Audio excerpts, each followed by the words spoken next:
Santo Katama Ribikoso. Donc voici, nous allons, enfants de Dieu, prendre nos Bibles dans un passage qui nous est connu de 2 Corinthiens, le chapitre 3. Alléluia. Versets 17 à 18.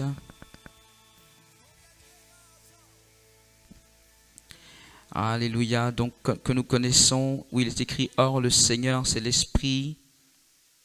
Et là où est l'Esprit du Seigneur, là est la liberté. Nous tous qui, le visage découvert, contemplant comme dans un miroir la gloire du Seigneur, nous sommes transformés en la même image de gloire en gloire, comme par le Seigneur l'Esprit. Enfants de Dieu, nous avons utilisé ce passage effectivement à plusieurs reprises. Et je pourrais dire que ce passage est fondamental lorsqu'on parle de notre relation avec le Seigneur Jésus. Vous savez tout comme moi que le fait d'être chrétien n'est pas en soi donc une religion, mais est réellement ce qu'on peut appeler une communion ou une relation vivante. Enfants de Dieu, ce qui fait donc la différence entre le christianisme et toute autre croyance ou toute autre, on va dire foi, mais religion, croyance, c'est le fait que nous ayons une relation d'amour, une relation, mais véritablement une communion, parce qu'on peut avoir une relation unilatérale, une relation dans un seul sens, mais en ce qui nous concerne, dans le christianisme, il ne s'agit pas donc de cette relation dans un seul sens où on va dire un monologue. Il s'agit vraiment d'une relation dans les deux sens, donc une communion. Et c'est parce que nous avons cette communion que nous pouvons savoir que Dieu est avec nous, que Dieu nous conduit, que Dieu est d'accord avec ce que nous faisons. C'est en ce moment-là que nous pouvons savoir effectivement qu'il agrée nos prières, parce que nous avons un retour, parce que nous avons une perception, nous avons une sensibilité, nous avons le Saint-Esprit qui se révèle à nous, nous avons donc des révélations, nous avons la manifestation de sa présence, nous avons sa joie que nous pouvons sentir dans notre cœur. Et ce point-là est fondamental parce que c'est ce point qui fait la différence entre le christianisme et toute autre religion. Je parle même des grandes religions comme des petites religions, soi-disant. Enfants de Dieu, c'est là toute la différence. Ce point donc est central. Aujourd'hui, je voudrais te parler de la rencontre. De la rencontre avec notre Seigneur Jésus. Je t'ai dit tout de suite que c'est fondamental. Enfant de Dieu, c'est ce qui définit le christianisme ou c'est ce qui caractérise le christianisme et le différencie de toute autre croyance. Cette rencontre personnelle.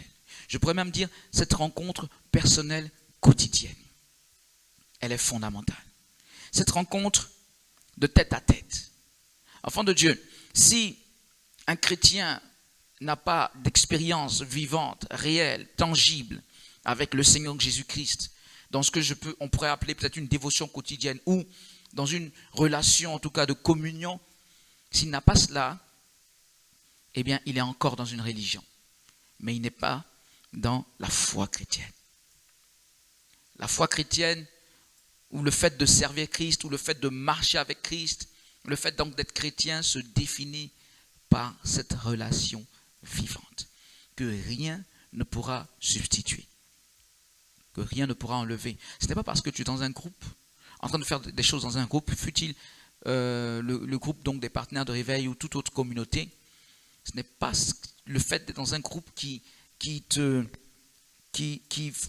t'empêche d'avoir cette relation personnelle avec Dieu, et je pourrais même dire qui veut dire que tu n'as pas ce droit. En réalité, c'est par ta relation personnelle avec Dieu que tu pourras bénir un groupe. Bien aimé, si vous voulez comprendre, le groupe est groupe ou fortifié dans le sens où chacun y apporte de bonnes choses. Si dans un groupe ou dans une communauté, chacun y apporte de mauvaises choses, l'association sera même nuisible. Finalement, elle sera globalement nuisible à tout le monde. Ce qui veut dire que tout groupe, même lorsqu'on parle de dynamique de groupe, lorsqu'on parle d'onction de groupe, vous voyez, d'adoration, tout ça de groupe, cela n'a de sens que lorsque chaque individu est lui-même un authentique adorateur ou un authentique serviteur de Dieu. Et c'est en cela que lorsqu'on se met ensemble, tout le monde en bénéficie, on va dire, de manière exponentielle. Ce qui fait que la bénédiction du groupe ou l'association dans le cadre d'un groupe ne vient pas avant notre relation personnelle. Et comme je dis, elle ne se substitue pas à notre relation personnelle avec Jésus-Christ. Chaque jour, je dois avoir, en tant qu'enfant de Dieu, une relation personnelle avec Jésus. J'allais dire une rencontre quotidienne, rencontre peut-être en permanence avec Jésus-Christ. La rencontre avec notre Seigneur commence par le fait que nous nous réalisions qu'il est vivant. Il faut que quelqu'un se réalise quelque chose de particulier. Il faut une réalisation. Il faut que Jésus, en quelque sorte, devienne réel pour toi. Enfant de Dieu, ce dont je te parle, ça peut ressembler aux bases, mais ce sont des bases fondamentales, mais c'est fondamental. Pour ainsi dire que lorsque cela n'est pas bien perçu, cela n'est pas bien appliqué, cela n'est pas bien mis en œuvre, eh bien, on a des personnes qui se réclament de Jésus, mais sans le connaître vraiment. Sans même savoir si leur manière de faire les choses plaît à Dieu ou pas. Donc, sans même savoir si elles sont véritablement d'authentiques chrétiennes, si ces personnes sont d'authentiques chrétiennes, si ces gens sont d'authentiques chrétiens. Il ne s'agit pas d'être dans l'église et puis de dire, ok, je crois que je suis un authentique chrétien, parce que tout le monde fait ça, moi aussi je fais. Je le dis et je le répète, si tu ne fais que suivre des rites ou une gestuelle, ou parce que tout le monde le fait, tu es dans une religion. C'est ça la religion. Mais tu n'es pas une telle personne ne serait donc pas dans la foi chrétienne. Cette foi chrétienne qui est donc basée sur cette expérience vivante de Jésus-Christ, d'une communion avec Jésus, démarre par le fait que je me réalise qu'il est, que Jésus donc devienne réel pour moi. Jésus n'est plus seulement cette personne dont la Bible parle. Jésus n'est pas seulement quelqu'un que mes parents ont pu expérimenter ou quelqu'un d'autre que je connais a pu expérimenter. Jésus devient une personne réelle. Alors, juste pour aborder cela et passer rapidement dessus, je me suis rendu compte d'une chose en lisant les Écritures. Que quelqu'un comme Thomas, à l'instar peut-être d'autres disciples, ont expérimenté du vivant de Jésus des miracles. Ils ont expérimenté des choses parfaitement extraordinaires. Et pourtant, Thomas, lorsqu'on lui a dit que Jésus-Christ est ressuscité, n'y a pas cru. Disons, il voyait en le Fils de Dieu, en Jésus-Christ, quelqu'un d'assez extraordinaire, il est vrai. Peut-être le plus grand prophète qui n'ait jamais existé. Peut-être l'avait-il perçu déjà comme ça. Mais dans la notion de Seigneur Dieu, Thomas ne s'était pas réalisé cela. Vous voyez, pour que le Seigneur permette à Thomas de se réaliser cela, et même je peux dire aux apôtres de se réaliser cela, par exemple pour Thomas, mais il a fait un peu aussi pour les apôtres lors de sa première apparition, mais pour Thomas, il lui a dit, écoute, Thomas, regarde mes mains. Vous voyez, si Jésus, il regarde mon côté, il lui dit même, mets la main dans mon côté. Mets ta main dans mon côté.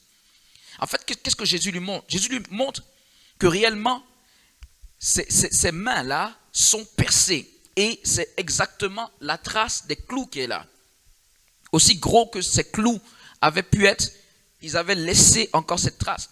Dieu n'a pas voulu que lorsque Jésus-Christ revienne, ressuscité, cela soit comblé. Ça aurait pu être comblé. Jésus-Christ aurait pu revenir dans un corps sans aucune cicatrice d'aucune nature. Mais Dieu n'a pas voulu cela. Pourquoi? Pour que Thomas et les autres se réalisent qui ils avaient vraiment en face d'eux. Parce qu'il avait fait toutes ces choses, il a marché sur les eaux, il a multiplié les pains, il a changé l'eau en vin, il a fait toutes sortes de miracles, ressuscité les morts, tout ça, arrêté la tempête. Mais tout ça, il n'arrivait malgré tout pas à se réaliser qui était vraiment Jésus. Il pouvait le confesser, mais il n'arrivait pas à se réaliser. Ah oui, tu es le Messie, tu es le Christ, mais il ne s'était pas encore réalisé. Quand il a dit à Thomas, mets ta main, mon côté est encore tout béant là, c'est ouvert, la plaie est là. Pourquoi? Tu dois croire que c'est moi Jésus. Tu ne peux pas seulement croire, tu dois, oui, croire, mais dans le sens de te réaliser pleinement. Il faut que ça vienne dans ton esprit pleinement, fortement. Je ne te demande pas de croire en quelque chose comme d'une manière théorique. Peut-être que non. Il faut que cela soit ancré en toi, vraiment fortement, que tu te réalises dans toute son ampleur qui je suis. C'est ce que Jésus demandait à ses disciples. Et là, en effet, tu vois cette plaie-là, qui est la même plaie que tu as vue, puisqu'ils ont assisté à cette crucifixion. Ils savent bien, c'est le même Jésus, sans aucun doute. C'est lui dont le sang a été pratiquement vidé. En principe, une telle personne ne peut pas être devant nous, en train de nous parler. Ce n'est pas, comme certains le disent dans d'autres endroits, on l'a substitué, on l'a remplacé. Tout ça, ce sont des histoires. C'est le même Jésus. Et là, ils se sont réalisés. C'est un peu comme quelqu'un qui fait... Oh. Vous voyez, ça a été la marque. Paul aussi, quand il a eu cette révélation de Jésus, qui es-tu Seigneur? Il dit, je suis Jésus. Je suis Jésus, celui que tu persécutes. Il s'est réalisé.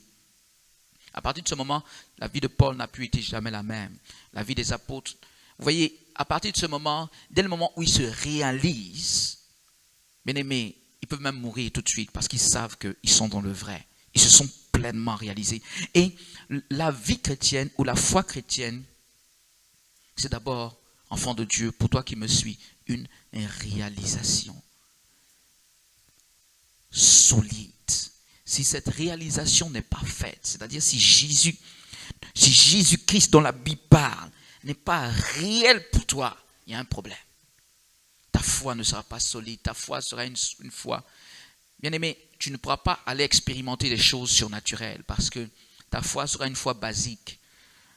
Autant dire que je ne sais même pas si c'est la vraie foi. Parce que Jésus, dans sa définition de la foi, on en a parlé à quelques reprises déjà, dans sa définition de la foi, sans aucun doute, Jésus lie à la vraie foi une faculté surnaturelle. À chaque fois que Jésus, notre Seigneur, durant son ministère terrestre, qu'il évoquait la foi, vous allez voir que dans l'environnement de cette notion de foi qu'il prononçait, quand il disait « gens de peu de foi », etc., ayez de la foi. Quand par exemple, il a commandé, il a maudit, on va dire ce figuier, quand les gens sont revenus le lendemain pour dire « Rabbi, le figuier que tu as maudit hier, regarde, il est tout desséché aujourd'hui. » Il leur dit « Ayez de la foi. Je vous le dis en vérité. Si quelqu'un de vous ordonne, il va être fait la même chose. » Donc si vous regardez les Écritures, à la notion de foi, Jésus lie la manifestation du surnaturel. Et pourquoi est-ce que nous ne pouvons pas entrer dans ce surnaturel? Parce que notre foi n'a pas été établie sur des bases solides. Vous voyez, la Bible dit par exemple que si nous méditons la parole, nous allons avoir du succès dans nos entreprises, nous allons réussir. Et cette méditation, effectivement, de la parole, c'est pour découvrir la réalité de Jésus. Ça ne se fait pas seulement dans la parole, ça se fait aussi, effectivement, dans ces moments de tête à tête avec lui. Mais une prière que tu dois faire, Jésus-Christ, que tu deviennes aussi réel pour moi que mon frère qui est à côté, que ma mère, que tu deviennes réel. Au point que lorsque je marche, c'est comme si je te vois. Vous voyez, David disait, j'ai constamment l'Éternel sous mes yeux. Quand il est à ma droite, je ne chancelle pas. C'est-à-dire que David était arrivé dans cette dimension où, partout où il était, il avait cette sensibilité, cette perception spirituelle que l'Éternel est là. Et il dit, dans ces conditions, rien rien ne peut me vaincre. En réalité, la vision spirituelle permet la réception spirituelle.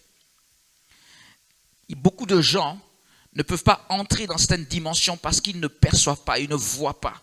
Disons, les choses spirituelles ne sont pas suffisamment réelles. Et lorsque je parle des choses spirituelles, je veux parler déjà, avant de parler d'autres choses spirituelles, avant de parler des anges ou quoi que ce soit, il faut parler de la réalité du Seigneur Jésus-Christ. Paul, dans ce passage que nous avons lu, parle de cette réalité. Il parle de nous qui contemplons le Seigneur.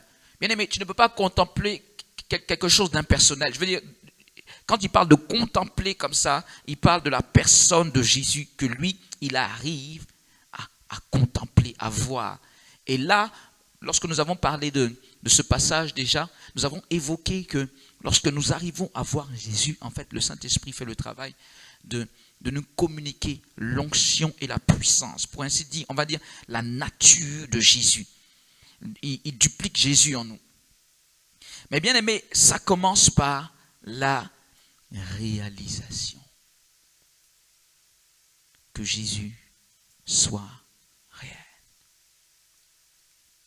Enfant de Dieu, s'unir à Dieu est aussi réel, écoutez bien ce point, c'est aussi réel que des gens peuvent s'unir à des démons. Est-ce que quelqu'un qui m'écoute croit qu'il y a des gens qui réussissent à s'unir à des démons? Je pense que pour un chrétien, ça ne fait pas l'ombre d'un doute. Qu'il y a des gens qui, parfois par des pactes conscients ou malheureusement parfois par d'autres choses qui leur tombent là-dessus, mais il y a des gens qui arrivent malheureusement à entrer dans des unions avec des démons. Pourtant, l'homme est physique et le démon est purement spirituel. Comment se peut-il qu'un homme physique puisse s'allier aussi intrinsèquement, aussi fortement, on va dire, à un démon? Et je veux te dire une chose, c'est que si tu crois que ce soit des mystiques, des sorciers ou des gens possédés, comme on dit, de mauvais esprits, si tu crois que des démons peuvent s'unir à des personnes, parfois tu entends des gens parler, si tu fais bien attention, si tu as un bon discernement, tu vas même avoir l'impression que c'est le diable qui parle en personne. Tellement ils sont investis de puissances démoniaques et sataniques. Donc si tu crois que ces choses sont possibles dans le cas effectivement des œuvres des ténèbres, il faut croire qu'un homme peut rencontrer Dieu et s'unir à Dieu. Lorsqu'il y a cette unité avec Dieu, il y a la toute puissance de Dieu qui émane de toi. Enfant de Dieu, c'est ce que Jésus appelle la vraie foi. Parce que c'est dans cette disposition que ta vie reflète vraiment la gloire de Dieu. Mais ça démarre par la rencontre avec ce Jésus réel. Jésus ne doit pas être juste un nom pour toi. Quelqu'un qui s'est donné il y a 2000 ans à la croix pour moi. Quelqu'un en qui je crois. Mais ça doit aller plus loin. Ce Jésus doit être ton intime. Ce Jésus doit être réel pour toi. Comme tu parles à quelqu'un de tout à fait réel et physique. Oui, je vous parle des choses spirituelles. Et les choses spirituelles, nous avons tendance à les minimiser, à les négliger. Et pourtant, pour tous ceux qui œuvrent dans le spirituel, qui s'y connaissent un peu, se rendent compte très vite que le spirituel a un pouvoir pas possible. En réalité, on pourrait dire, peut-être même que je me trompe, mais on pourrait dire quelque chose comme 90% ou 90% de puissance pour le spirituel, 10% pour le physique, et peut-être même c'est 5% seulement pour le physique. Le physique, face au spirituel, n'a pas de pouvoir. Mais combien sommes-nous qui réellement sommes en contact avec le spirituel, en la personne de Jésus-Christ, je veux dire clairement. Vous allez vous rendre compte que toutes nos forces, nous les investissons dans les choses physiques. Et que même avoir chaque jour, au milieu de toutes les occupations que nous avons, avoir chaque jour un temps sérieux. Ah oui, enfant de Dieu, c'est un temps sérieux de rencontre avec Jésus. Parfois c'est rare.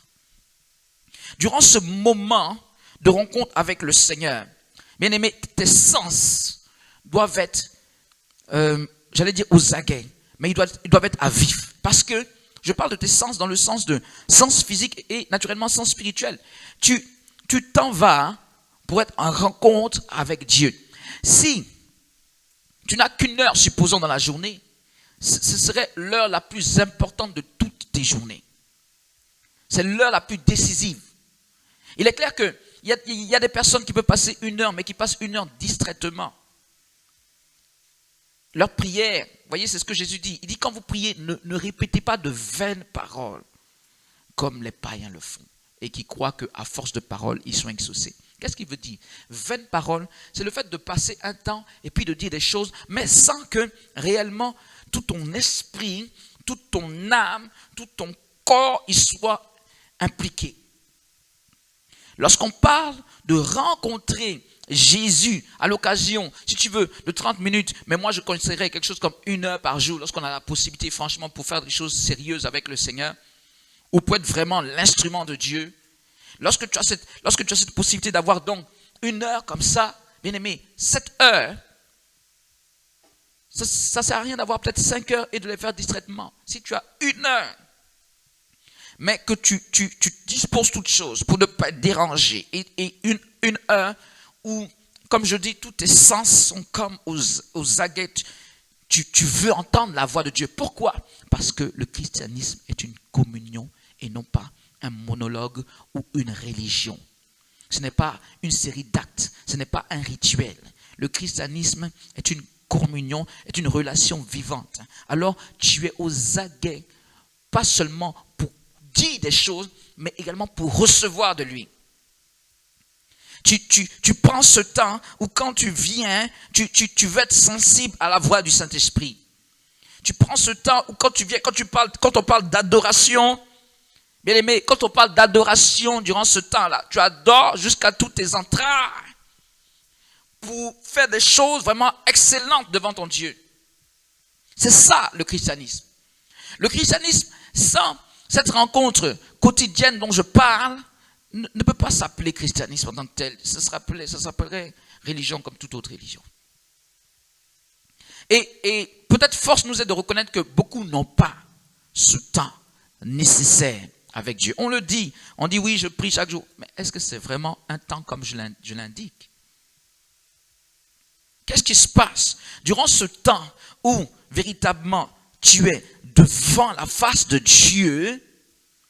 Non seulement, donc Jésus est quelqu'un de très réel pour toi, c'est là où tu discutes de tout, c'est là aussi tu reçois de lui en termes de révélation. Mais non seulement il y a ça, mais la Bible nous indique, et nous en avons déjà un peu parlé, la Bible nous indique que en réalité ce qui se passe, il se passe une fusion ou une union entre toi, oui, et Jésus-Christ. Il se passe une union d'esprit. Ce qui fait que lorsque tu ressors de la présence de Dieu, ta vie est toujours plus modélée à l'image de lui. Bien aimé, c'est ça, être chrétien. C'est ça, être la lumière du monde et le sel de la terre. C'est ça. Peut-être même avant que tu n'aies ouvert la bouche pour témoigner de quoi que ce soit, il y a une lumière, une gloire qui se dégage de toi. Les preuves de la Seigneurie de Jésus sont facilement apportées à travers toi en n'importe quelle circonstance, en n'importe quelle situation. Alors j'ai dit que c'est une base, et c'en est une. Et justement, comme c'est une base, et même tout à l'heure j'ai ajouté le mot fondamental, bien aimé, tu ne peux plus passer là-dessus.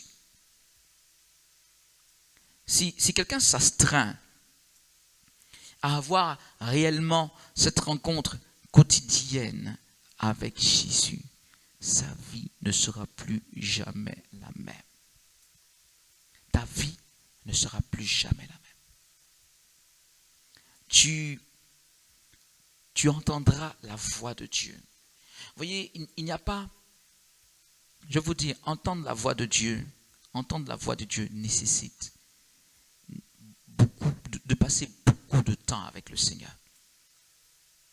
Parce que la voix de Dieu n'est pas une voix humaine comme ça.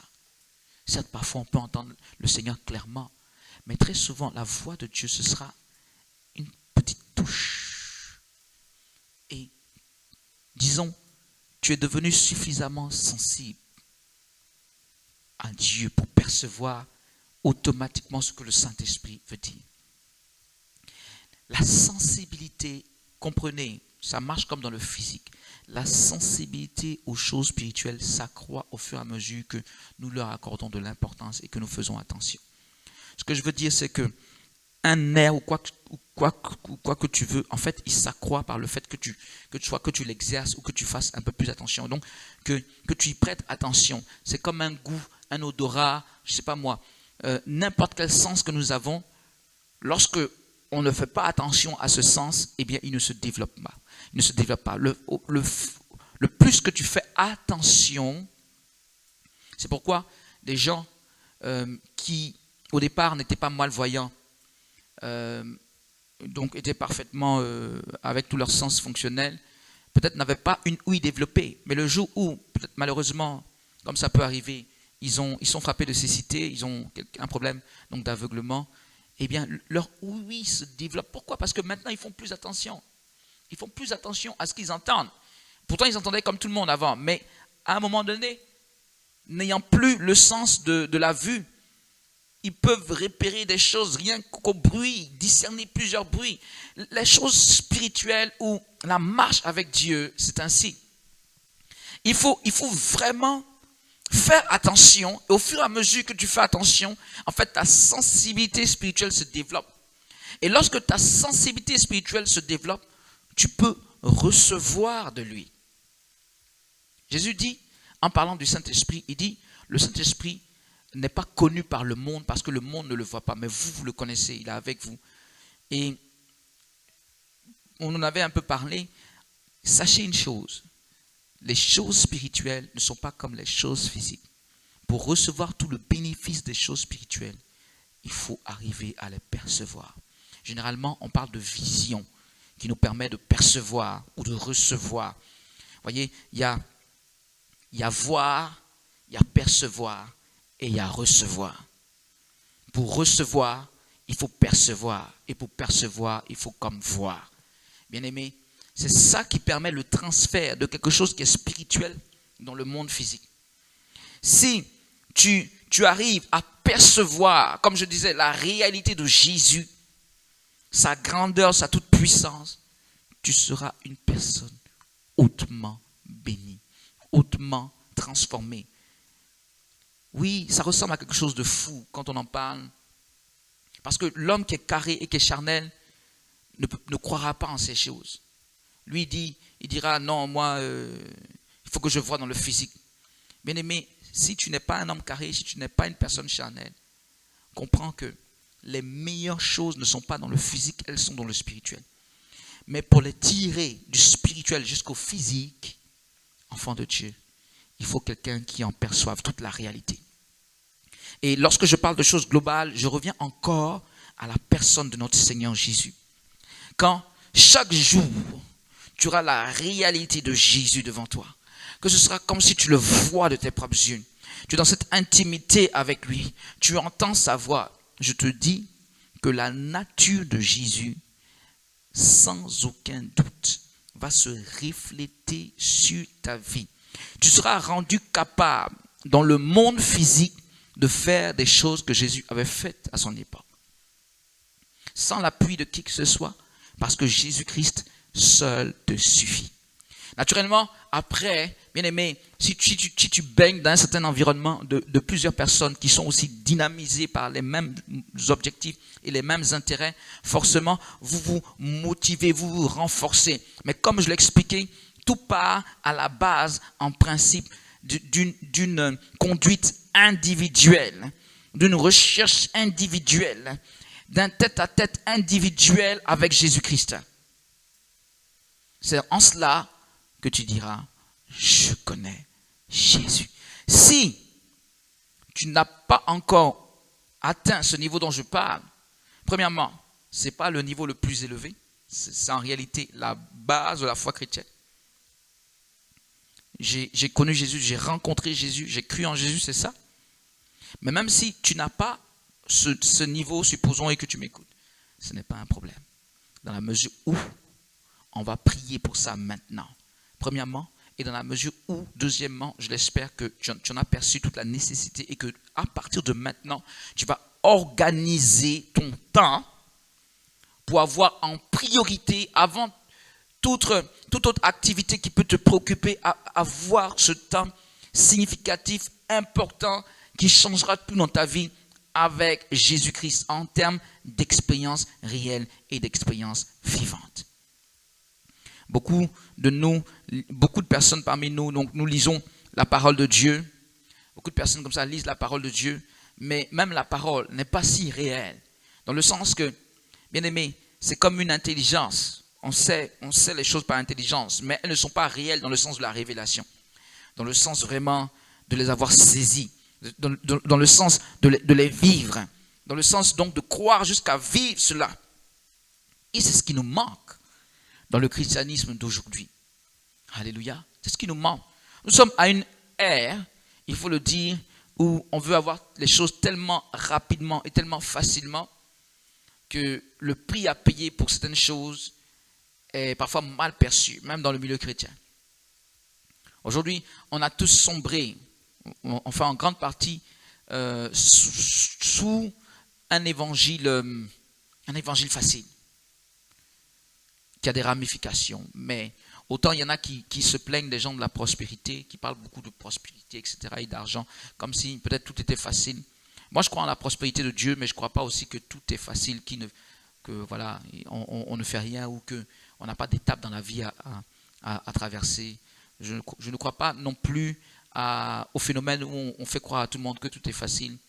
Pratiquement, on leur dira plus, il faut te sanctifier, il faut jeûner, il faut prier. Ça, c'est notre aspect qui ne parle pas forcément d'argent, mais qui est tout aussi nuisible pour le corps de Christ. Enfants de Dieu, cela parce que nous sommes dans une ère où on veut tout facilement et on le veut rapidement. Sauf que les critères de Dieu ne changent pas. Et si tu veux être uni à Christ, dans le sens, non seulement dans le sens physique, parce que tu es un homme physique, mais tu verras Jésus-Christ comme physique, mais dans le sens spirituel, parce que lui, il est esprit, et toi aussi, le Saint-Esprit fera basculer la personnalité spirituelle de Jésus sur toi. Donc, si tu veux être uni à Christ dans ses dispositions, tu dois payer ce prix. Je pourrais même dire de manière quotidienne. Ce lieu de rencontre avec Jésus-Christ.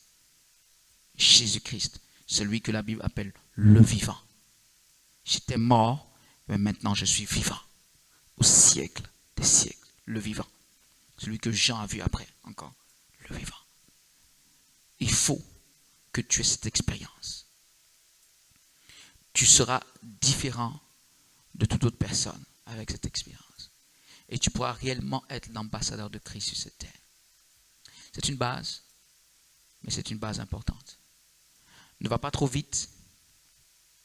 À partir de maintenant, quel que soit le ministère auquel tu es appelé, prends ce temps. Prends ce temps. Alléluia. Et dans quelques temps, la nature de Jésus sera reflétée sur toi. Ça veut dire quoi? Ça veut dire que tu seras là et des révélations. De la même manière, vous voyez, oui, des révélations te viendront. Vous voyez, Jésus-Christ, notre Seigneur, il y a quelque chose d'extraordinaire. Dis avec moi, cette dimension est pour moi au nom de Jésus. Il dit, vous irez dans cette ville, là, dans ce village-là. Il dit par exemple, quand vous entrerez dans le village, vous verrez un homme venir avec une cruche. Et dans la maison où il entre, vous entrez là-bas et vous dites à la personne qui est là, le maître nous envoie pour préparer la salle pour la Pâque. Vous voyez, c'est-à-dire que il a dit, quand vous allez entrer là, vous allez trouver quelqu'un qui vient, qui marche avec une cruche. Et un homme avec une cruche, enfant de Dieu, ce n'était pas courant. Donc, ce n'est pas pour dire que c'est le fait du hasard. D'ailleurs, il n'y a pas de hasard. Sinon, rien n'allait se passer. C'est extraordinaire d'extraordinaire, n'est-ce pas? Il dit, quand vous allez dans ce village, vous allez voir un ânon attaché. Et si quand vous voulez le prendre, des gens parlent pour dire, mais qu'est-ce que vous voulez faire? Vous répondez simplement, le Seigneur en a besoin. Et ils vous laisseront. Ils sont allés, et effectivement, ils ont trouvé l'ânon attaché à côté de l'ânesse. Et ils ont pris un ânon sur lequel personne n'était assis. Et effectivement, des gens autour ont dit, mais qu'est-ce que vous faites comme ça? Ils ont répondu simplement, le Seigneur en a besoin. On ne sait pas ce qui s'est passé, mais le fait qu'ils aient répondu ça, ils ont laissé. Bien-aimé, celui qui sait toutes choses, avant même que cela ne se produise, je veux annoncer sur la vie d'une personne que tu vas rentrer dans cette dimension-là toi aussi. Quand je parle de refléter la gloire de Jésus, je te dis la vérité, c'est pour parler de ça. Il a dit à Philippe et à Nathanaël, il dit, mais lorsque tu étais sous le figuier et que tu parlais à Philippe là, je t'ai vu. C'est en ce moment qu'il dit, Rabbi, tu es le roi d'Israël. L'autre lui dit, Rabbi. Il dit, mais parce que je t'ai dit que où tu étais là, à des kilomètres de là, je t'ai vu. C'est pourquoi tu crois, mais tu verras encore de plus grandes choses. Alléluia. Je veux dire à une personne que cette manifestation d'autorité, de puissance, de révélation, de guérison, de miracle, cette dimension est là aussi pour toi. Si tu prends simplement la décision d'avoir ce tête-à-tête avec Christ, comme cela est dit, avec le même dont je viens de te parler, qui fait ces choses, si tu prends la décision d'être avec lui en tête-à-tête sérieux, s'il te plaît, ta vie ne sera plus jamais la même. Tu vas manifester les mêmes facultés spirituelles sur la terre. Il dit, femme, va chercher ton mari. Je n'ai pas de mari. Ce que tu dis est vrai. Tu as eu 5 maris et celui avec lequel tu es en ce moment, ce n'est même pas ton mari. C'est-à-dire, tu vas manifester la puissance de Dieu à un haut degré. Alléluia. Bien-aimé, ça en vaut la peine. Parce que Jésus veut se révéler aux hommes de cette terre. Et il a choisi de le faire à travers nous, ses enfants. Si nous ne payons pas le prix qui s'impose pour que sa gloire se reflète réellement sur nous, ces gens dans le monde ne seront jamais impactés, ne verront jamais cette gloire se manifester.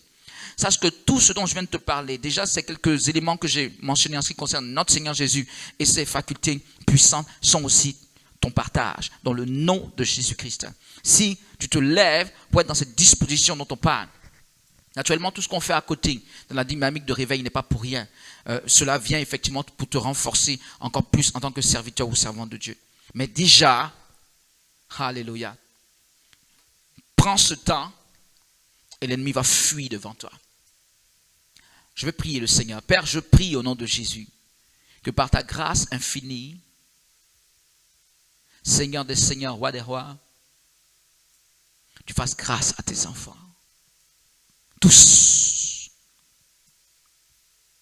Et que cette dimension de l'intimité avec toi, Jésus, soit réelle maintenant au nom de Jésus de Nazareth.